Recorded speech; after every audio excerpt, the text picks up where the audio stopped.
Well, tonight is the start of the biggest LGBTQ Pride event in the Southeast. It all leads up to Sunday's Atlanta Pride Parade, and we are giving you the best seat in the house with live coverage on Peachtree TV. But you know what? This annual parade, it didn't really start out as all that an elaborate event. It's true. It actually started out as a protest against homophobia and discrimination.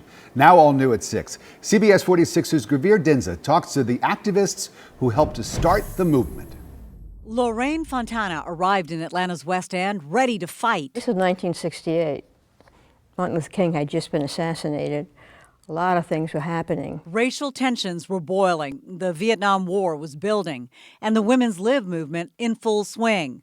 Fontana was organizing food co-ops and living in a community where she could be openly herself. You know, lesbian feminism was being discovered, and people's sexual orientation was now, you're able to look at that issue and express that if that's who you were.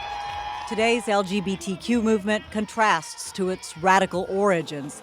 Sunday's 49th Pride Parade will feature more than 300 rainbow-saturated floats, live music, and dancing.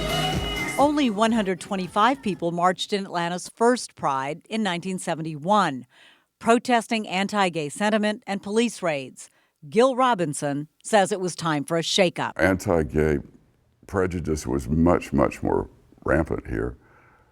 I've known, I don't know, maybe half a dozen or so gay men who were killed because they were gay by total strangers. Organizations were forming, catering to sexual orientation, social justice, and identity politics. And it was great to feel like we were, again, part of a movement. But not all groups were inclusive. In 1972, the Atlanta Lesbian Feminist Alliance, or ALPHA, formed out of feeling excluded from gay men's groups and the women's movement. So we realized the value of separatism in terms of gaining power and talking to each other. The focus shifted to political rights, from housing and employment to civil ordinances.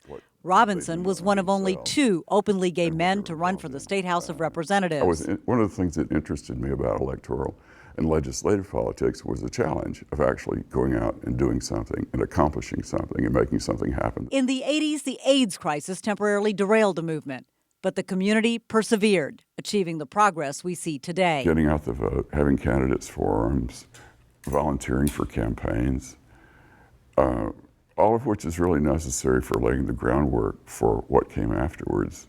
Please join us for our live broadcast of the 2019 Atlanta Pride Parade. Peachtree TV, the only station to broadcast it. Join us from 12:30 p.m. until 4 this Sunday. For CBS 46 News, I'm Gravir Dinza.